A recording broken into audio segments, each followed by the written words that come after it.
everyone, Jaymes Mansfield here bringing you yet another video. So recently I posted a video on my Instagram about how I taught somebody how to make nails. So people asked me how I did it, so I figured why not make a video and show you guys. So let me list off some of the things you're gonna need in order to stone some nails. First things first, you're gonna need some nails. I am using just some cheapo nails I got at Walmart. You can get them at any beauty supply store and they come in various sizes. You're gonna need different sizes of rhinestones. These ones I actually got in New York with Alexis Michelle, so technically she's a producer of this video today. And the other ones I just got off Amazon. They're all sorts of different sizes. And of course you're gonna need a good glue in order to glue the rhinestones down to the nails. So I am using Gem Tack today. You could also use E6000, that works perfectly fine as well, but Gem Tack works the best for me and it dries clear. And since E6000 has so many chemicals in it and it puts a lot of vapors in the air, it's very bad to breathe in. So Gem Tack is good because it's a little more sanitary and better for you to use. Hashtag not sponsored.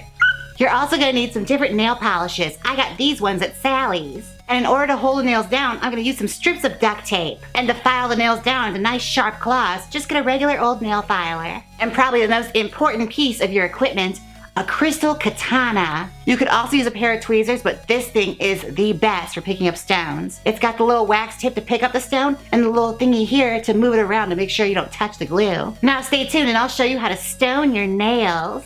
Hi everyone, let's get started. First things first, select some nails that fit your fingers right. And using some scissors, I'm gonna cut my nails into some fine points. You could also use your nail filer to do this as well. It takes a little longer, but you do get the same result with or without scissors. Bear in mind, if you're gonna put these on gloves at the end, they can be a little bit bigger. And just check it to see if it's the size and shape you want. And taking some duct tape, I'm gonna lay those nails flat down on there to keep them from moving. And just get started with our nail polish. I'm using a glittered polish. I'm gonna do a couple different coats. This is the first coat. As you can see, it's not as much as it should be. Second coat time! Time to put that second coat of nail polish on it to make it even more sparkly. It's always fun watching this in fast forward because it cuts out all that horrible wait time of me waiting for the nails to dry.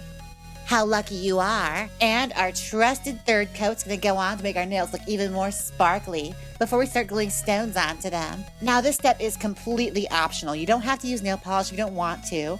You could just cover the nails entirely in stones if you want. All right, our nails are dry. Let's take our Gem Tack and start putting down gallops of glue. You don't need a whole lot for this, so don't overdo it with the glue. And using our katana tool, we're gonna pick up the stones at that waxy tip and just lightly, gently press them down onto the glue. Almost like you're dropping it on top of there. You don't wanna just press it down there so glue seeps underneath it. Otherwise the stone won't stick.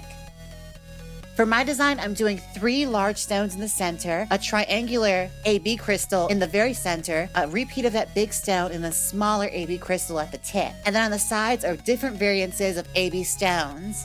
If you don't know what an AB stone is, that is an Aurora Borealis stone that gives off a nice aurora or rainbow effect with the nail. I have different sizes of jewels to put on the nails just because I like to get into every little nook and cranny with the jewel to cover the nail completely.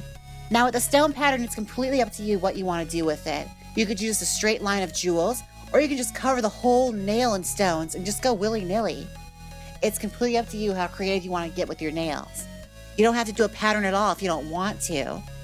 Just bear in mind that the nail will be nicer if it does have a pattern on it. And be sure not to touch the stone with your fingers when it's already pressed down onto the glue. Use the other side of the tool to shift around the stone. Alright, I'm going to do a different style of nail with a different color, just in case you can't really see it here. I'm going to use some pink shiny nail polish and polish off this nail. And then do the same stone pattern onto it. You never really want to use your fingers for this because you could touch it too hard and squeeze out all the glue from underneath the stone and then it won't stick.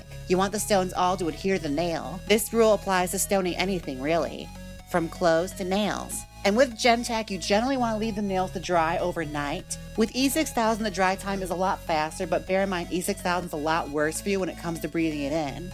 And you don't want to get sick when you're doing a fun little project, especially for your drag. And as queens, we want to take good care of our immune systems. We have lots of fast food to consume after all of our gigs. We have to have a strong body for that. And with that last stone in place, just leave it overnight to dry, and we're done. Welcome back! These are the final results. And I've also been asked, what do I do to put nails on gloves? And I'll tell you this, it's actually really, really simple. What I use is just regular old nail glue or crazy glue, whatever I have available. Just take a little bit of that.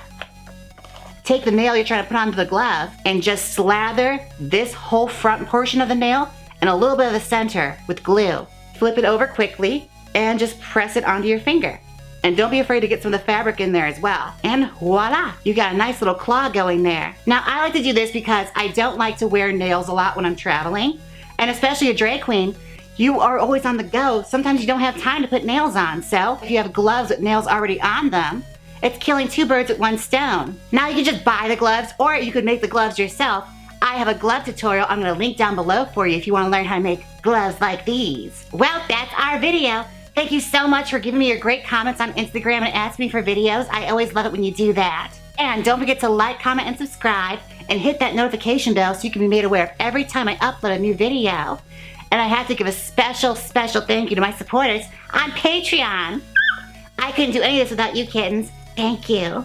Now, until next time, bye.